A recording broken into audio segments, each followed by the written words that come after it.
Breaking the cycle to step forward. Authentic conversations from lived experience and a professional perspective in overcoming abuse with Chris Tuck and Beverley Ann.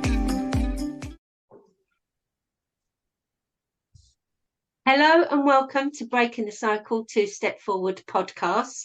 And this podcast is with not one, but two special guests.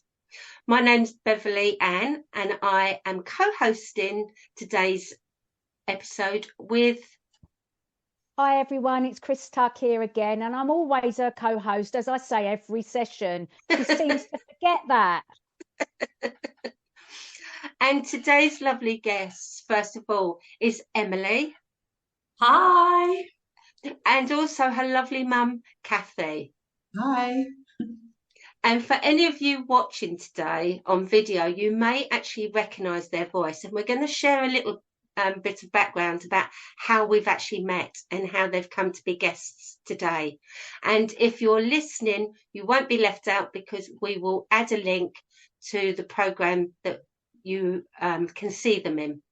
So, Chris, first of all, you were the person who first saw a documentary on Channel 4 called Paedophile in My Family, Surviving Dad. I did indeed, and I'm always drawn to watch these kinds of programmes purely because of our own experiences and always wanting to learn more about other people's experiences, how they survived it, what their relationships are like with the caregivers around them, if they're still in their space, and also looking at the impact of the trauma on all areas of their lives and how they recovered or are recovering. So I'm always drawn to those kind of documentaries because of my own lived experience and what I can learn from other people. So from there, obviously, I blogged about it because I was just blown away by Emily Victoria and her mum, their relationship, the ups and downs, what I learned from their programme. And I was just, as I said, blown away. So I wrote a blog. I put it up on all my social media as I do, because that's what I've been doing for 10 years. And then I got invited by Channel 4 to attend Emily Victoria's launch almost of the programme. And then obviously I'm like, oh, can I bring a friend, please? And that friend happened to be you, Bev. So that's how we got to go to Channel 4 and meet these lovely two people. And at Channel 4, which was amazing, we didn't know what to expect. When we got there, it was a small viewing. I think there were no more than 65 people in the viewing, and that included the production team, the NSPCC, Jess Phillips MP was there, and there was a Q&A afterwards. So it was, and I am going to say wonderful, and some of our listeners and viewers watching this will be thinking, how can you say wonderful when you're seeing something like that? But for me, it was such an informative programme, and it gave a different viewpoint to what we've had in the past and different insight. And getting to actually watch it again in that scenario and see you in person. I mean, I am gushing. I'm not going to pretend I'm not. I'm gushing. Just gave it another level and depth. And, you know, I am so pleased that Chris put it out on social media because we felt very grateful to be there.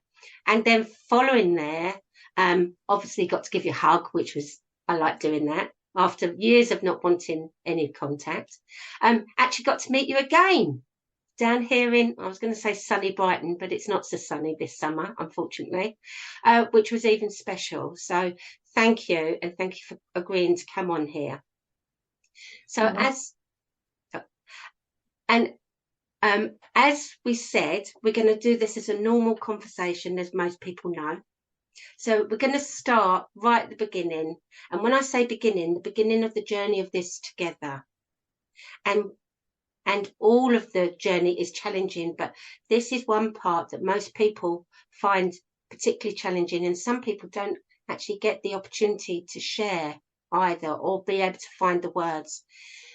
So if you're ready to share, Emily, just like a little bit of an insight as to what was it, what was the moment, what went through your mind as you were about to reveal to your mum? Was it something that you'd prepared yourself for? Did it just come out? We're very interested to hear. It's a really good and important question.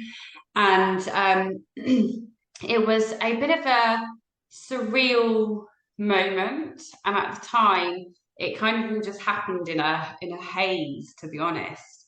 But, I was abused from my earliest memory being a toddler all the way till I was 18 by my dad and mum's husband at the time. And during that time, I didn't feel like I could speak out. I was terrified of him. Behind closed doors, he was a very violent man. So there was the violence and emotional manipulation as well as the sexual abuse. And it combined itself into an invisible prison around me. As part of my journey, other children came into the picture. So my dad was, to the outside world, a very popular person. And to mum, he was a loving husband, without putting words in your mouth, mum, a loving husband at the time.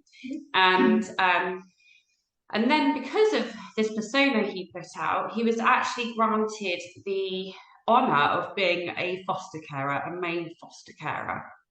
And that was really scary for me because I didn't want him to hurt any other children. So growing up, I very much put myself in the line of fire whenever I could sense that he was going to attack again.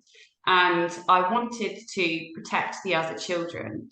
But because some people might say, well, why didn't you just speak out, and that could have stopped it. But he was so scary.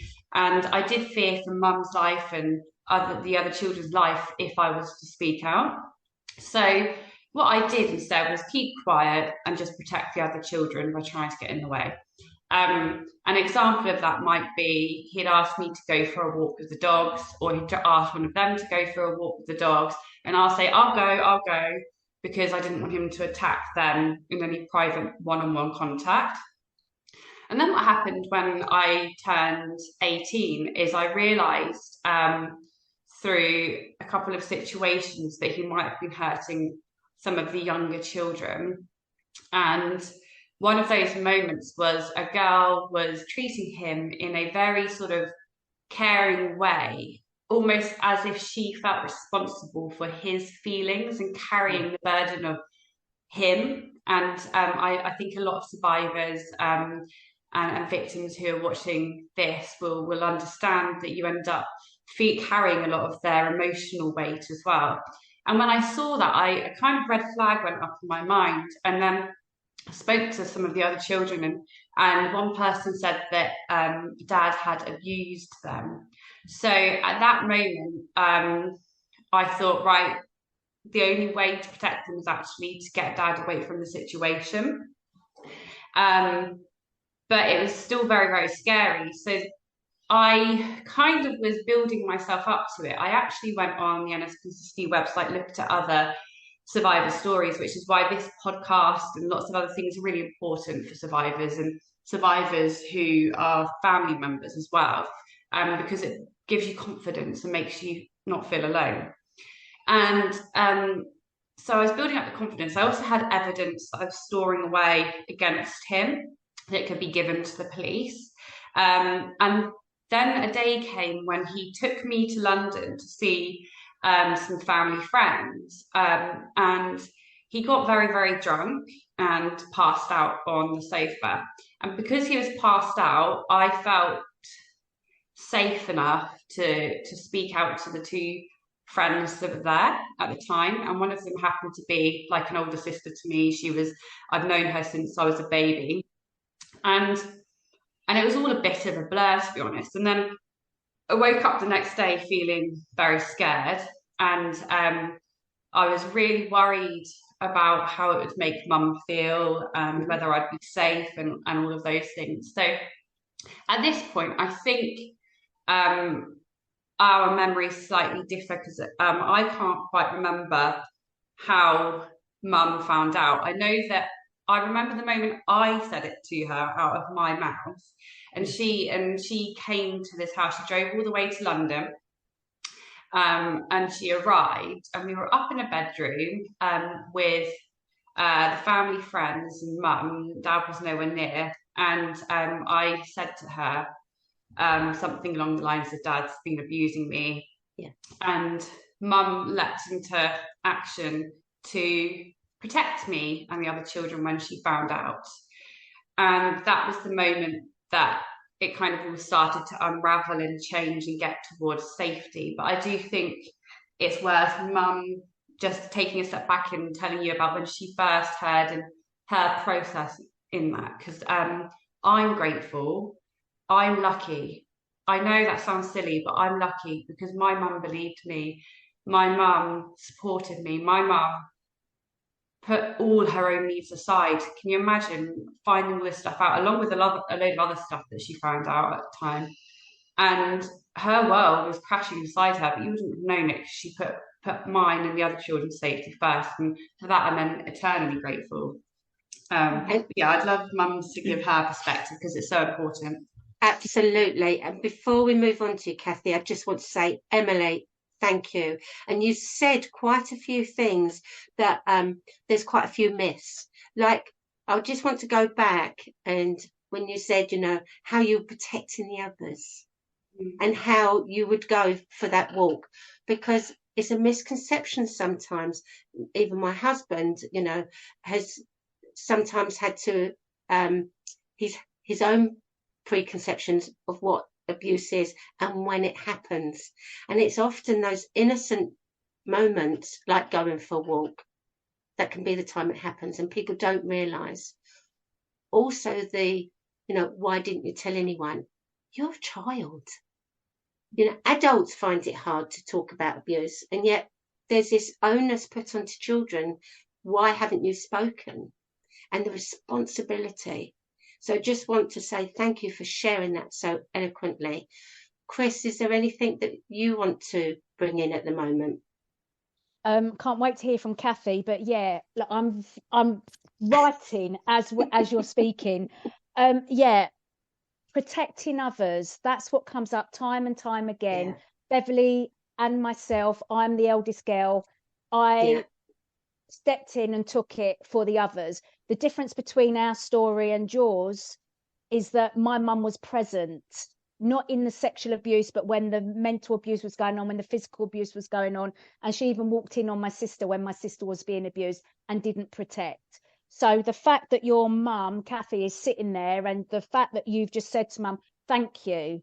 I mean, we all would expect a parent, a caregiver, if they saw anything, if they hear anything, if they're being told something, that they would just step up and do it. But in many circumstances and cases, it just doesn't happen like that. So it's good to get both perspectives. And also, you know, mum protected me, mum believed me, mum supported me. That is what should happen. Thank you, Kathy, for being the one that's done that. And hopefully we will send out a clear message to other caregivers that that is their role in life. And, you know, no one wants to hear that their child has been sexually abused. No one. But that is how you deal with it when you are told. So thank you.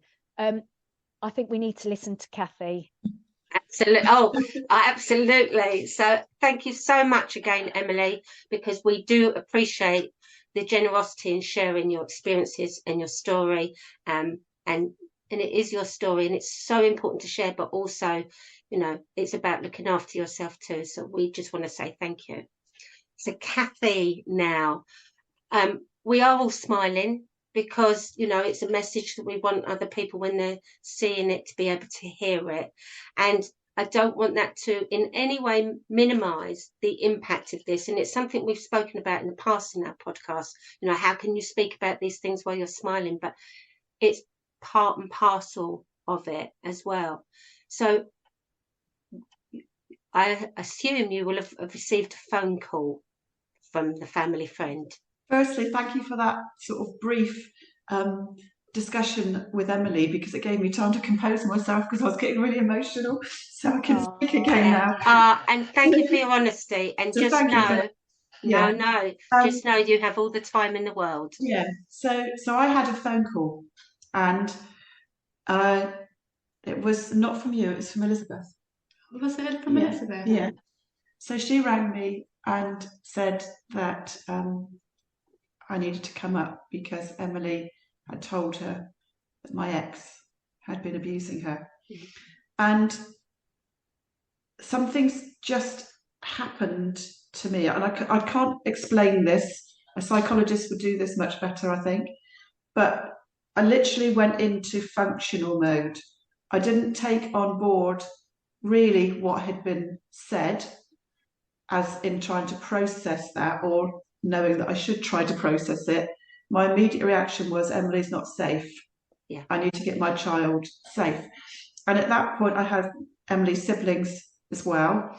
And so I called a friend, and I'm grateful to him for every day of my life moving forward, that he stepped up. All I said was that there was something going on in London and I needed his help because my ex was drunk and I couldn't deal with him and I had to get Emily out of the house. So bless him, he turned up and we drove up. I took obviously my other children with me because I couldn't leave them anywhere else. Yeah. And arrived, and that's when I walked into the house. He was drunk, as Emily says, and you were upstairs.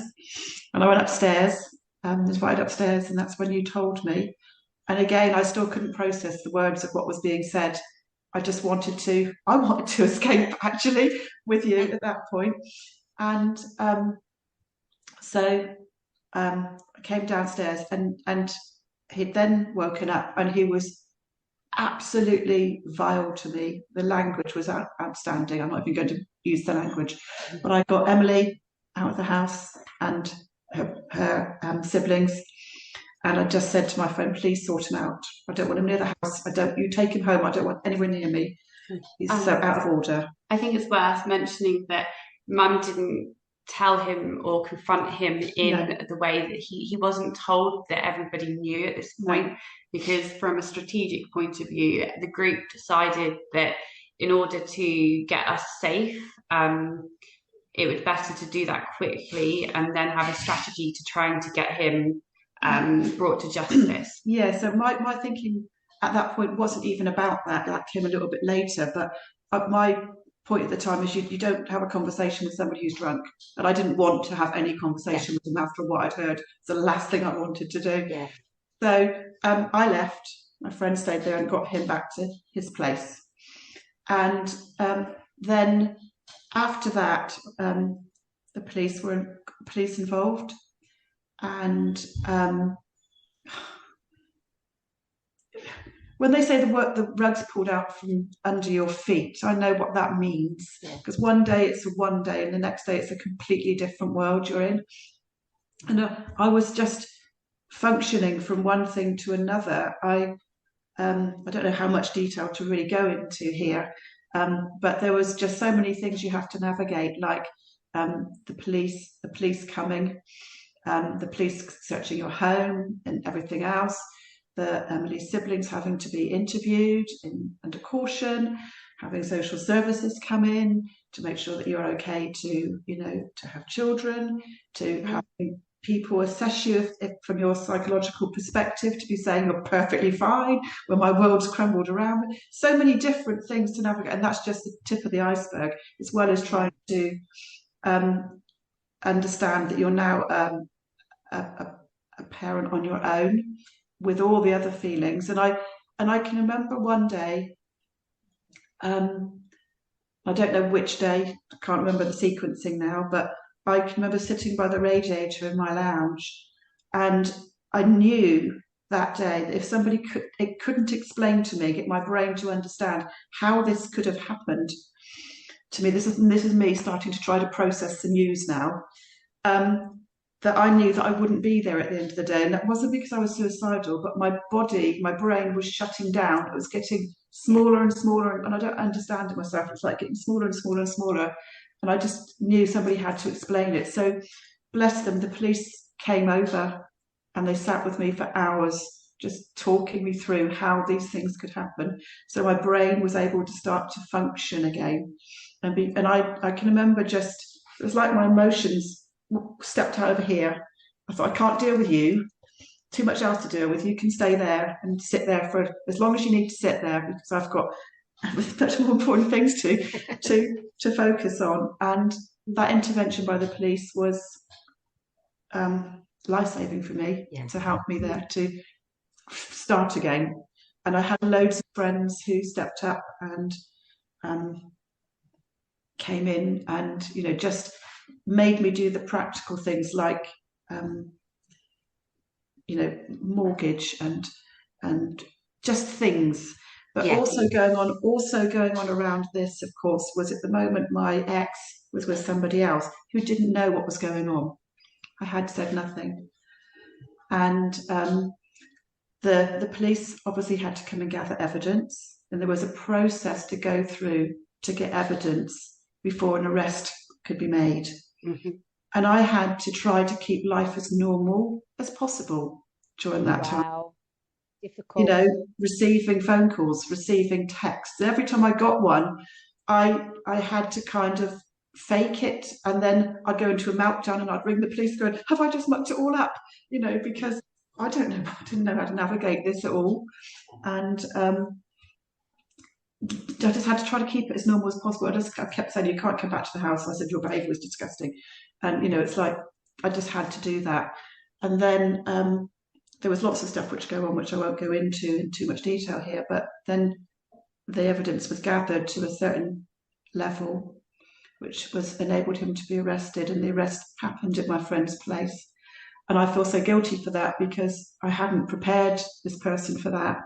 And, you know, it destroyed him as well at that point, because it was such an unexpected piece of news. Yeah. But he, you know, he still remains a good friend and stepped up and everything else during that process. But I don't know how your body chooses to work that way. But I just knew I had to. My first priority was safety, not the news. And then the news came in stages to me afterwards, understanding it. And that took months, years probably, to gradually understand it and feel it and process it myself.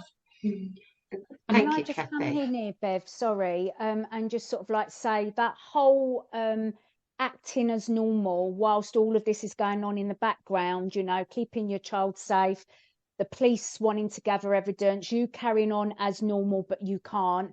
You're disassociating, you're putting your emotions away, you're literally disassociating, because that's the only way you can get through things like this and function. Now, my dad was also a convicted paedophile, but he didn't abuse me sexually, abused other people within the family. And the day that he got arrested, I knew nothing about. I came home from school with my two younger brothers, and I've got 7 stepsisters and 1 natural sister. And they weren't at home. So usually family life is really busy in that house. But I came home with my 2 younger brothers, and my dad was on the sofa reading a magazine, a book, whatever, but he was reading. And I was just like, you knew something wasn't right because the family wasn't there. And then all of a sudden we were in for about 5-10 minutes asking Dad, you know, where is everyone? And then all of a sudden the police are knocking at the door, shouting, you know, police, rushing in to the house to arrest him. And for me, that was a real shock to me as a child to see that. And so I can only imagine what your good friend felt like when that arrest happened, because it's not a nice thing to see or experience. But at the same time, it's that element of surprise that the police need to arrest the perpetrator, because otherwise the perpetrator is going to disappear, you know. So I don't know of any other way of them doing it. And it's called the knock now. It's called the knock. That's what they call it. And they're trying to find out different ways of doing those kind of arrests so that it doesn't traumatize other people that might just be part of the scene, but not part of the, you know, the actual issue. Because it's re-triggering and re-traumatizing for everybody. So I just wanted to throw that in there, really. Hand over back to Bev. Thank you, Chris, and thank you, Kathy. And when either of you talking, I'm in it with you, and I don't know, everyone else listening, that they must be in it as well as they're listening to you. And thank you for your honesty. What's going on with your body is actually in trauma and survival mode, and it's something that, once we look back, we can see how our body's reacting, and it just shows the strength, and Emily, some of those things that your mum's talking about how your body reacts must also resonate with yourself as a survivor. And I'm saying that as one survivor to another. Look at that disassociation, your emotions being pushed down. So thank you for verbalizing and when I met verbalizing that. When I met my husband now, the first time he ever gave me a hug, my body stopped shaking, and I didn't realize it was shaking on the inside. It was like there was an actual vibration, and it was noticeable. It stopped. I had no idea it was there. Yeah, and because it becomes your norm, and even when you're trying to recall things, there's some things you can't recall. That it's been filed away. Thank you very much. I don't want to revisit that. So thank you. Chris, what would you like to say there? You've got your hand up. Yeah, I just want to go back over something before we progress. I think I just wanted to pick up upon the behind the closed doors conversation, where all the abuse was happening behind closed doors. No one knows what's going on behind closed doors. And socially, out in public, the lovely husband, the gregarious man. Bev and I have talked about this before, about our own parents. Everyone loved that persona outside of the house, but when that persona was behind the closed doors, that's when they showed obviously their true selves. And it comes up time and time again that it's almost like this Jekyll and Hyde kind of figure that is the perpetrator of the abuse. But how he ever became a foster carer, scary. I don't know. It is scary. It is scary. Yeah. Very scary. I do think that a lot of perpetrators try and get into positions where they have access to children. And that's the reality. And I know people sometimes shy away from that, but it's the reality that they want to be foster carers, teachers, scout officers, scout leaders, all of those different types of roles which give them access to children. And obviously it's changed slightly with the online world. There's additional dangers there with catfishing and all of those types of scenarios. But it's about, I suppose it's difficult for social services to be able to find good people that are looking after children in the right way. But even to this day, I know of a single man who wants to adopt a child and is obsessed with it. And I did go to a barbecue where a friend of his was like, I only relate to children. So a red flag went up about this other person. But then my mind's thinking, well, why does this other person not want to wait for a relationship to have a child? Now, of course, maybe he just wants to be a dad. But at the back of my mind, I also think, well, maybe he doesn't. I don't know, because I've seen both good and evil in this world. And so I think that us working together, working with government, the mandatory reporting, Della's law, all of those things actually come into practice across different organisations like social services, improving communication across services between police and social services, for example. That can actually empower somebody working day to day to employ the right kind of people and understand the red flags when there seemingly aren't any. Yeah. And the hardest thing with this conversation, let's be frank, nobody wants to talk about abuse. Given a choice, nobody wants to be sitting here having these challenging conversations, but you didn't have a choice as a child. Chris didn't have a choice. I didn't have a choice. No child has a choice to be in that place in the first stages. So as adults, we believe that forget how difficult it is. As adults, we have a right to, not even just a right, but a duty is the word I'm looking for, to be proactive and prevent where we can and be aware, because we can't always prevent, we can't always stop, but be aware and be open, and thank you to you, Kathy, for listening, but also to your friend who listened to Emily right the first time, because that's huge. And the fact that she was able to phone you and not dismiss it, that's so important. I think, they say it takes a community to raise a child, and it takes a community to help a victim into a survivor and help you survive, especially during those first difficult months and years and ongoing. And I think Mum's journey in that process was really tough, but she did what was right. And nobody should hide behind what's easy. They need to do what's right, especially in that situation. And I think a lot of Mum's like the forgotten. Mum represents like the forgotten people, like the forgotten family and friends behind me as a victim and survivor. She was a victim in her own way, in a different way. Yeah. And I think that actually what needs to be spoken about, as much as empowering survivors, is actually empowering family and friends, and they need more support as well, because without my mum, I doubt I would have been able to survive. Yeah. So it really is a community working together. And we have this beautiful thing now. We have a relationship, and we've rebuilt our family, and we've rebuilt friends, and we've rebuilt that community despite what my dad did to us. And I think that no matter how difficult something is, you can get to this wonderful place, and that is inspiring. And for anybody who is in a dark moment, whether they're just going through the shock, the PTSD, or they're getting re-triggered at a moment, in those dark moments, just know, hold on and work together, and you can get to a really good place, and it's so worth it. Absolutely.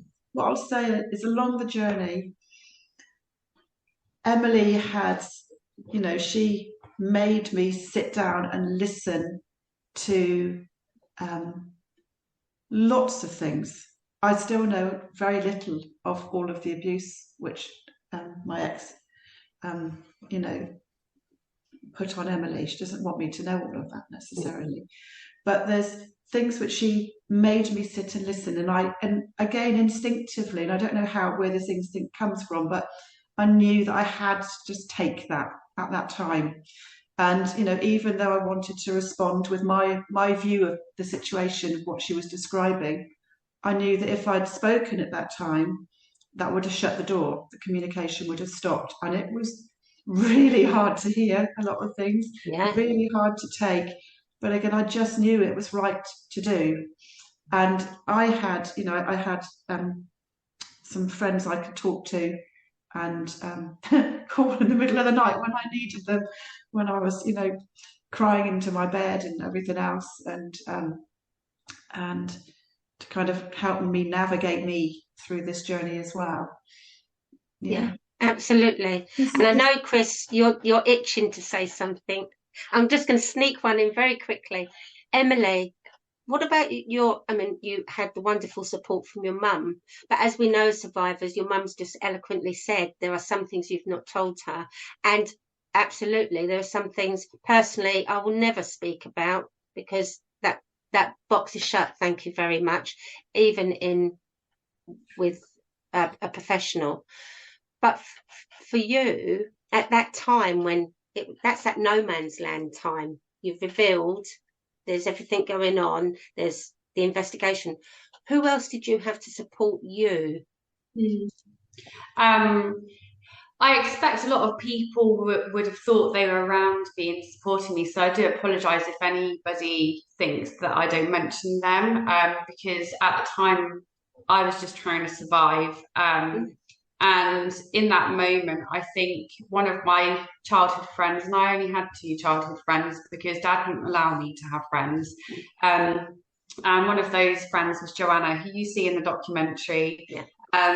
She helped me survive. And we were both teenagers, and she had her own stuff going on, and she looked after me when I, drank too much, or whatever I did in those moments to try and cope with the ocean of pain. She was right there by my side. Elizabeth also stepped in and supported me. But I have to admit, despite that, they were there and they helped me survive. I still felt completely alone in this journey, because nobody can process that for you. Nobody can process those emotions. And I felt, because there weren't communities of survivors then, really, that I knew about. I felt so alone, and I didn't know how to get through it. And what I came across a lot of the time was people actually trying to bring the subject up or talk to me about it and impress upon me their opinions and their views of the situation, which were really unhelpful and actually made me feel more shame, even though they were trying to help. And I think the language of talking to survivors of sexual abuse needs to be sort of addressed, and there should be some guidelines that people can go to, a lot more easily, and then to understand those signposts of where to go. But it was a very lonely time, and it's not really been until recently that I felt like myself has been put back together, and I'm now holding the hands and connected with my family and friends again. Because quite honestly, because the abuse happened for so long, my brain as a toddler was being formed whilst I was being abused and whilst my dad was being very violent to me. So my subconscious just had fear inbuilt into it and lots of other things. So when I became an adult, I had to try and sort of like process all of that, and you can imagine the amount of time it took to have to do that. So I couldn't really go to anyone for the support to help me do that, other than a therapist. But it was very difficult to find good therapists back then, and so it was a journey despite everyone sort of around me. And that complex post-traumatic stress disorder basically meant that so many things around me could be a trigger. Because my dad would attack me multiple times a day, every day of the week, and get me up in the middle of the night and all of those things. It wasn't like I could say one song or one smell was a trigger. It was life. And so I actually had to, for my own survival, leave mum, leave my friends, and move away from everyone just for a bit. And it took a lot to find out how to do that and get money and things. It wasn't easy, but the reason being is because, really sadly, all those people that I cared about and were close with, they were triggers. They were the biggest triggers for me. And I didn't really understand that. It was my brain. Sorry. Oh, God. I think that might have been. Oh, don't worry. Sorry about that. And so, it takes time and a process. But the people around me, like Mum and Joanna, they didn't take offence, and they didn't get upset that I wasn't around and available to talk all the time. I think they just understood, and I'll be forever grateful for them giving me that space and time and then welcoming me back when they could. Yeah, and I'd like to say is, for people out there, please don't think I've got this right all the time, because I really, really haven't. I'd say things which, for me, from my upbringing, my understanding, from what I was saying, was helpful. And to Emily, it was like, why would you say that? And so, some of the conversations haven't always ended up in the best way, have they? Because, I could put my foot in it, like you do. But they were always understood, I think, by you, and they were always understood by me, even if we didn't understand quite You know, yeah. Trauma is a funny thing because well, that's completely the wrong way of saying it, but it's a strange, peculiar thing. Because I knew that Mum was, you know, trying to protect me and doing the best for me, but the child in me was really angry with Mum not protecting me. How could she not have seen her little 4-year-old girl crying out for her mum's protection? But of course, the adult in me knows Mum couldn't see it, and I didn't tell Mum. I didn't give Mum any signs. But it didn't stop the child in me still feeling like that. So the child is mixed with the adult in you and in me, and so I had to navigate all that. And I got angry with Mum and upset and questioned Mum all at the same time as believing it's not black and white, it's extremely and getting to that sort of like sunshine out of grey is takes time and those difficult conversations. Yes. There was so well said. An example which Emily gave me, which will stick with me forever, was when she was tiny. We lived in a little 2 up, 2 down house, and the bedroom with the double bed in, the double bed was pushed against the wall because it was the only way it would fit, and I slept against the wall. So when Emily would call out in the night, she'd call out for Mum, but because my ex was sleeping nearest to her, he'd go and answer that call, because for me it was like calling for a parent in the night. Yeah. But for Emily, she wanted Mum. Yeah. And so, you know, a message for me is to really listen to what your children are saying. Because if they're asking for Mum, there's a reason why they're asking for Mum. Yeah. And I miss that. And Kathy, you know, being parents, we're all parents sitting here, you know, we look back and we've had conversations about this, Chris and I, you know, we can look back, and if we knew this information that we had today back then on all different aspects. So we absolutely hear and feel you. There's loads I want to say, but Chris has been so patient sitting there for ages. Go on, Chris. There's so much I want to say, and I almost feel guilty about taking the conversation back. But I just want to touch on what you've just said there, Kathy. I believe that you were the worker for the family. You brought in the funds to the family. So as the main breadwinner, you're going to be exhausted. And I'm not giving you an out card, but we can all understand where parents get so exhausted. And when you're in a relationship, as in you don't even think that your child is being abused, of course you're going to go, oh, let hubby sort it out, let them get up and sort out the children, you know, I've got to get up in the morning, I've got to go to work. So all of that is normal everyday life. So you know, we can't throw any shade at parents who are doing that and then might miss a cue from their child saying Mum. But what we can say is understanding that we don't really know potentially who our partner is, and if they are abusing our children, is to maybe check in once in a while, maybe just be aware, just have an insight, because we're sharing that insight with you. So that's number one.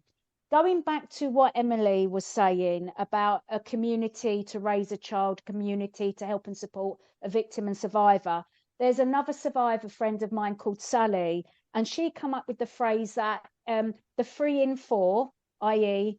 the ones that are not victim and survivors, it's the 3 in 4 that need to step up and support the 1 in 4 who are abused. Yeah.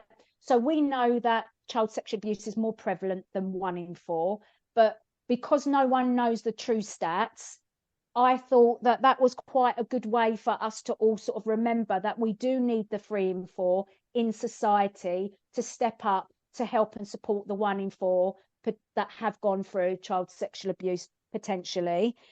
Also, you were talking about, Emily, about survivors and supporters of survivors, you know, friends and family, not understanding what to say, always, you know, people putting their foot in it. Even I, with some survivors, and I am a survivor, I put my foot in it with other survivors, because we don't know, like you were saying, Emily, life is a trigger. So we don't know what will trigger me, what will trigger you, what will trigger, you know, the boy down the road. We just don't know. So we can potentially put our foot in it every time we open our mouths. But it's the listening, the learning, and the understanding of what's going on for that person if we're connected to that person, and how can we respond differently and better to help move everything forwards.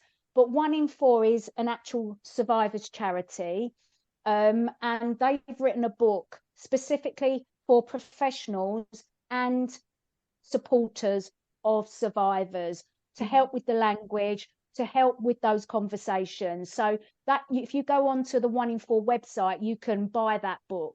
It's very, very good. And we'll put the link underneath as well, because what's coming out from your conversation is, as you're saying, about language, about being heard, but support for everyone, because this is like a stone going into the middle of a pond, and the ripple effect, and the victims of this crime, because what people don't understand is the grooming of the people around their victim. And they've, as you've said as well, you weren't the only victim, there were others, and people have this misnomer sometimes that it's only one victim. If there's one victim, look closer, because there'll be more. There'll be more. When I was, sorry, carry on, Chris. Sorry. So Beverley intervening then actually leads me back onto the other point that I wanted to pick up on. So fabulous timing. It almost seems that some victim survivors think it's okay. Well, it's not okay, but they think internalize. If I'm the one that's being abused and I can save other people, it's all right because I'm the one that's taking the abuse.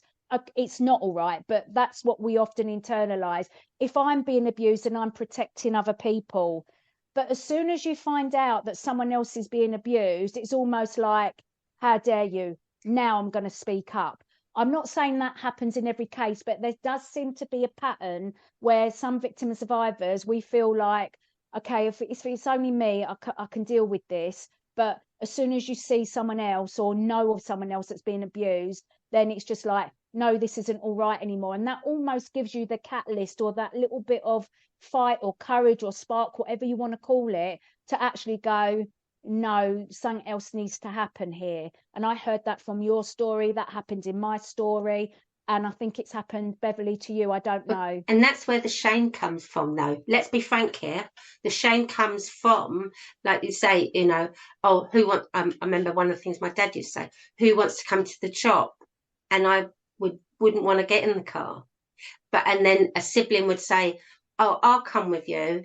And he would often ask a certain sibling, and I'm not going to say names, knowing that sibling would say no. And then rather than him inviting anyone else, I'd just say, I'll come with you. Do you see what I mean? And that's where the shame comes from, because then we start to think, even as young children, it was our fault. We take that responsibility. But not only that, you're in a position where you're trying to protect others because you're taking the abuse. Well, that's what you think at the time. Or you don't think that. With hindsight, you think that. But then you get when you do speak up, you get the people who say, well, why did you not speak up sooner? If you spoke up sooner, then so-and-so might have been protected. So you can't win either way. And you have to deal with all of this in your own little head, as a child. And then as an adult, you're like, you can't win. Yeah. So, you just got to do what's right for you. But recovery is completely, can be very complicated because of all of these layers. Right, I'm going to be quiet now and let you go on to the next question. No, I was just going to say, I never actually, in my case, never thought that it was my fault, but I had a lot of shame. For many different reasons, but I never thought it was my fault. I knew that it was his fault. What he was doing was his fault. He was the one being bad. But I felt disgusting. I felt disgusting about what was happening in the act, and I didn't like who I was. I wasn't able to be who I am. When I went to school, I couldn't be who I am. So along the way, the shame changed for me, but I was ashamed of who I was at school. I was bullied, and I was ashamed of being a nice, kind person when I became free, because I thought that being a nice, kind person meant being vulnerable and therefore abusable. But actually, kindness and being vulnerable does not mean not safe, and it does not mean not strong. Being vulnerable means you're really strong. Oh, Yeah. And it actually means you understand yourself so that you can protect yourself. Do you know, when there was times when, you know, I'm speaking for you now, so jump in if you need. But, you know, shortly after all this happened, you know, it became apparent very quickly, because Emily then told me, because I'd ask her to, you know, make a choice on something, and she said, I can't. You know, she hadn't been able to make a choice. So I kind of worked with you for a long time to help you make your choices. And I can remember singing to you the Bruno Mars songs, your about being beautiful. I can't remember the title, no, over and over and over. It's just to try to help her realise how beautiful she was inside and out. But I'd sing that song over and over and over and over, and you do all sorts of strange things just to try to help start that processing of reintroducing a different reality into the. I'm getting emotional. I'm going to be honest. I wish you were my mum. I so wish you were my mum. And I'm being 101% honest here, because sadly, I couldn't tell my mum until I was pregnant with my first child, because we'll move on a little bit here, but I think it's been so valid, everything that we've been speaking about, and it means also that anyone watching the documentary gets all this behind as well. But for me, when we talk about triggers, it was a huge trigger being pregnant, because suddenly, where I detached so much from my body, and then I've got something inside my body, I want to love them, you know, as a mum that was pleased to be pregnant, but that was the last thing I wanted. So that was a trigger in itself. And when people say, you know, in lots of training that I do, etc., and they say, don't use triggering words. Hello? You obviously don't know what a trigger is then, because you won't speak or you won't do anything. So coming back to you, Emily, how did that feel when you were pregnant yourself? I remember worrying about having a girl, and because I was worried about the vulnerability of girls in life. And of course, now I don't think that we can build women, girls, to become strong and know how to protect themselves, or at least be able to speak out if they need that. But that's what I've also done for my son. You know, I needed to, and I still do, help him always have the opportunity to speak to me. So when I was pregnant, I was worried about having a girl. I was also grappling with trust around my partner at the time, my son's dad, and there was no reason for that. He's loyal, lovely, an amazing human, an amazing dad. But I was worried the trust issues were coming up, you know. How can I leave my child? And so I was worried during that whole time, but also excited about having a new baby. And then when I had my son, you know, people were just trying to throw themselves, can I hold your baby? One person got so upset that, like, you know, they weren't able to hold the baby as and when they wanted. And I think I was going through the same challenges new mums and parents have anyway, with an added layer of trying to protect my child.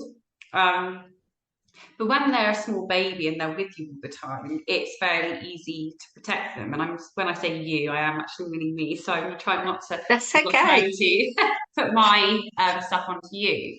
But you know, having him was a big blessing, and it wasn't really until I started needing to leave him in the care of other people that it became very difficult. And especially when they're younger and they actually can't voice what might be happening, and when they're toddlers and going to nursery, I found that really, really difficult. And actually, I did remove him from one nursery because I noticed him, and I reported the nursery because I noticed him like pretending he was like 2, pretending to like kiss the wall, and he was just behaving differently. And so I took him out that straight away, and I thought, I'm going to protect him and make sure he's in a good and safe environment.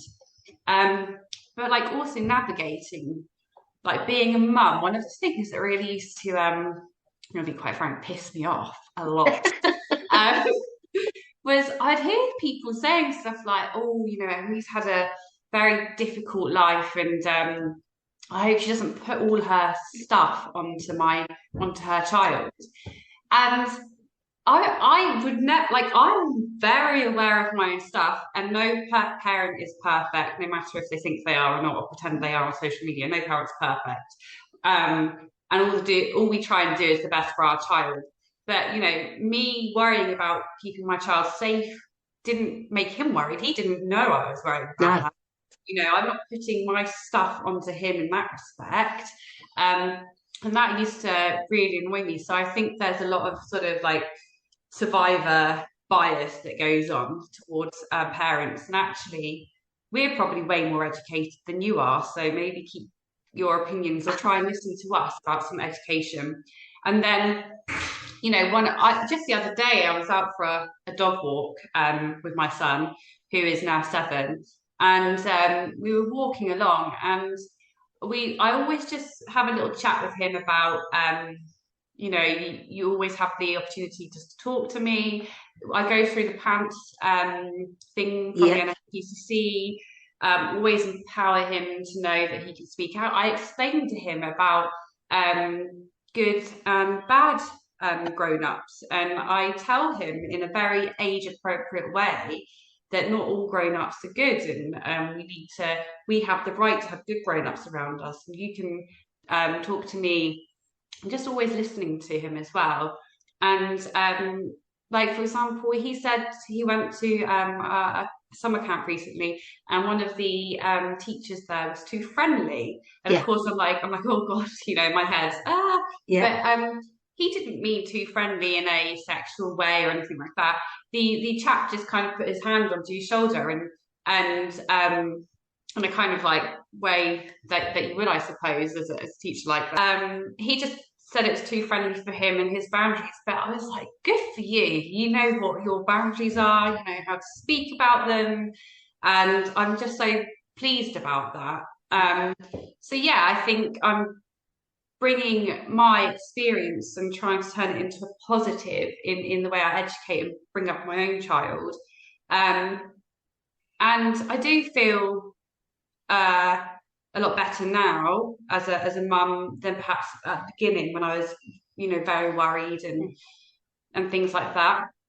One other thing that I haven't really shared too much, but being a mum when I was abused, I didn't really like to get too snuggly with my child. As a baby, it's fine. But you know how children have like body reactions and things like that. Little boys can get erections that mean, you know, it's just a functional thing as a child, and girls are very similar. I struggled with those normal bodily things that children have, you know, and I just never want to put shame. So it's all about education. But for me, I do have to take a breath and go through a trigger in my body that's come up, and try and be the best mum through that, whilst, you know, giving myself a bit of self-love and protection in the meantime. It's very difficult when you're so busy day to day to actually do that. Absolutely. And again, said so well. And I just need to remind everyone, we've got 5 minutes. And talking about triggers, someone might have seen me jump just then. So anyone watching this video probably saw me jump. My dog went to try and open the door. Mine did at the same time, I think. Yeah. So can I just touch upon the physiological normal responses of our children? And you're saying, Emily, about all of that. Bev and I have spoken about this at length in other podcasts about our children growing up and how that impacted us. And how we were trying not to be overprotective. But of course, I can speak from my own example. I was completely overprotective. My children didn't go around and stay at other people's homes, for example. And also when my son, I've got a son and a daughter, and when my son was little and he got an infection in his private parts, again, I have one of my triggers is the word, so I try not to use it. I had to get his dad to sort that out because I couldn't do that, because that's a trigger of mine. So it's really hard not to try and put your stuff on your children, but by not being able to deal with an infection in their private parts as a mum, and you're stepping back, I felt a bit of a failure as a mum because I couldn't do that. But I truly at the time could not do that.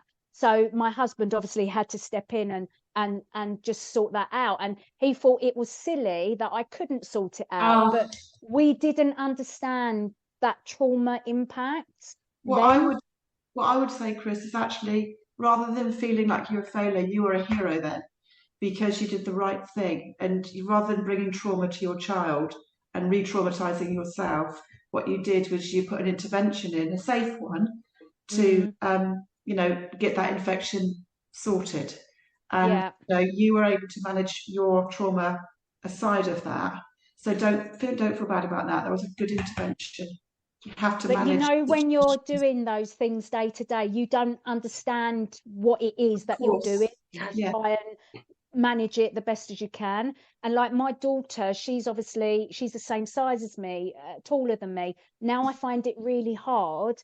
When she became my size as a teenager, I found that really difficult to give her hugs, because especially if I'm not expecting it, if she comes at the side or comes behind me, I'm like, oh, don't do that. So I have put some of my trauma onto my children, because that, I'm sorry, but that just is sometimes not, it can't be helped. So we've had conversations about it.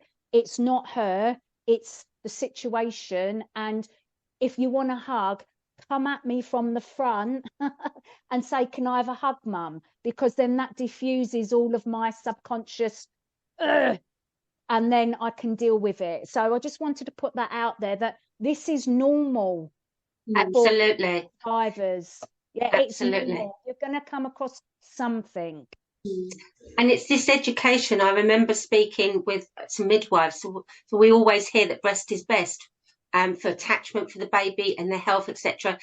Absolutely understand it. As a parent, the last thing I wanted was for me to react to a newborn baby, because I didn't want my child anywhere near my breasts. And I remember even being ostracized by a midwife in the hospital, and she refused to speak to me because I wouldn't breastfeed. She hadn't asked my story or anything. So I was making it for the right reasons from my perspective as a survivor, because I didn't want to put my trauma onto my child. But it's the judgment of others, when we already judge ourselves anyway hard enough. Yeah. So I'm going to be the... Sorry, Emily. I actually, just before we wrap up, I want to make a different point that I think is really important to speak about from a women survivor's perspective, coming to hormones and how that impacts periods, but also post-traumatic stress. Postnatal depression, sorry. Yes. Because I actually had a bit of postnatal depression, and your comment about breasts actually resonated with me. I did breastfeed my son for the first 6 weeks, but he was premature and I needed to top him up, and I actually found that really difficult. I think, Bev, I felt a little bit, my body didn't, I felt like probably triggered. Now you're talking about it. But in that, when we are children, I'm sure you'll know this, but as I lived most of my life in freeze, not flight or flight, freeze, I lived on adrenaline a lot. And it's impacted all my hormones. And so when I had my son, I'm actually really prone to hormone-related depression. and because of progesterone levels and my hormones not quite being in the right balance. And so when I had my son, I had to battle a bit of postnatal depression, and it was really difficult. And I'm lucky because I had a midwife actually that said, stop breastfeeding. It's just stop. You need to be there for your son and there for you.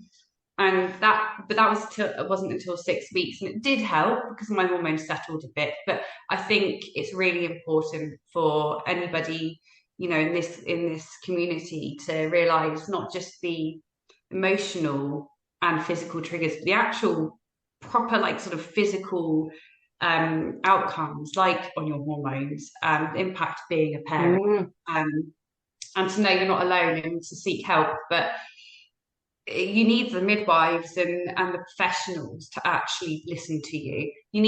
People need to listen to the child who's a victim. They also need to listen to the adult who's a survivor. Yes. Yeah, absolutely. So we get one last thought, everybody. I'm just coming to you, Chris. Everybody gets one last thought as we wrap up. I also want to just say to anybody watching or listening, please look after yourself. We all will when we're finished here anyway. Please look after yourself, and we will put the details of the documentary underneath. So what you've heard today is a fantastic background, and the documentary itself is so well done, and it's a documentary that I will watch again and again. I don't know about anyone else. So Chris, what's your last thoughts on today before we go around the room, as I was going to say? Part 2, Emily and Kathy, because we've not even scratched the surface. Is what I say. We need a part 2. Are you up for that? Yeah, absolutely. Yeah, absolutely. Sure. Do you know what would be good is to get compile a load of questions and reactions from the community. Both, it'd be nice to hear from both survivors and families of survivors and people that maybe haven't understand much about the world of abuse, and bring that into the conversation as well. Absolutely, 100%, because there's things about my pregnancy and birth that I could have brought in, but we've already done a podcast on that, so I tried to keep shut. But everything that you've explained, that was going on for you, and Beverley's explained, and I've explained, it is normal for lots of victim and survivors, but it's just the professionals that need that understanding, that training and that insight so that they can respond to us in a different way. But also, obviously, then there's after giving birth and all of that. There's your relationships with different people that I want to ask you about, Emily and Kathy. There's impact on your life and what's next. I want to talk about all of that. That's why I need a part 2, Bev. Absolutely. By the sound of it. So let's come to you, Kathy, because you've been sitting there so patiently, and I can't say thank you enough for the honesty for both of you, and your relationship shines through. Kathy, what's your last thought before we finish today? My last thought is, Emily chose to relinquish her anonymity. I can't never say that word, anonymity, to start a conversation. And, this is part of that ongoing conversation, which we want to keep going. And, my gratitude for today is one to Emily for, being patient with me when I say the wrong words and do the wrong things occasionally. And for us to, the journey we've been on to get to where we are. But I also want to be very grateful to my friends at the time who were people, again, who hadn't dealt with anything like this, who were picking up a very traumatized person who was trying to be a rock in a family of traumatized people to try to just keep the day-to-day stuff going. And because I didn't have the professional support around me, it just I couldn't find it. Yeah. And so I just want to put a real grateful thank you to them, because they helped navigate me. I was broken. I was trying to be the rock for not show my brokenness as a rock. Yeah. But I was too. So thank you to all of them, and thank you to you. Yeah. Thank you, Kathy. And Emily, what are your last thoughts? I know there's loads going on, but what are your last thoughts? I think it's just really simple. It's let's be a community. Let's everybody be a community together to actually turn negatives into a positive and step forward to break the cycle. And, you know, it's not just breaking the cycle, but it's actually blossoming something that was even more wonderful. And it's truly possible. And it's not, life's not always rosy anyway. But, it certainly can be a lot more than it ever was. So thank you to you for inviting us on and having us on. Thank you to coming to the Channel 4 and NSPCC event. And I think I will take the moment as many times as I can to thank everybody who participated in my documentary. I did it because I've worked in TV for many years, and I wanted to use those skills to educate the wider public, actually not survivors, the wider public. And you know, my mum and my friends and people that you don't actually see on the documentary came forward and did that. We all volunteered, you know, we all did it voluntarily, and it was hard, but it was so important. So thank you to my community, to your community for listening. I hope you didn't blabble on too much, and you will enjoy part 2. Yeah, what about you, Bev? Well, my last thoughts is, you know, I keep saying thank you, and that thank you goes to you both, obviously, you know, the people listening and the people watching, because this conversation can only grow with the more people that want to get involved in it. And I think one of the biggest messages that has come from me today that I just want to reiterate to people: don't be afraid about saying the wrong thing. Because if it's said with love, the wrong thing, we'll help educate you. And that education never stops, because we're still learning about ourselves. Yep. You know, different triggers can come out of anywhere. So we just want to say thank you for honesty, because I think that's the biggest thing that we all want anyway. So anyone who has any questions, you can contact us through email, breakingthecycletostepforward@gmail.com. We're on Facebook, we're on Instagram, we're on Twitter. You can message us. As Kathy and Emily have so generously said, you know, we'll consider and work out a day for them to come back and we record part 2. So if there's something you want to ask, please put it in writing. And we will also have the link underneath for, yes, the NSPCC, also for the 1 in 4 charity. Also, I'm going to put the Family Matters charity in, because that was the first charity I reached out to when I very first started my recovery. But most importantly, the link to the documentary. Exactly. So on that note, it's time to say goodbye to everybody. Let's all give a wave, say goodbye. Please look after yourselves, and thank you for listening.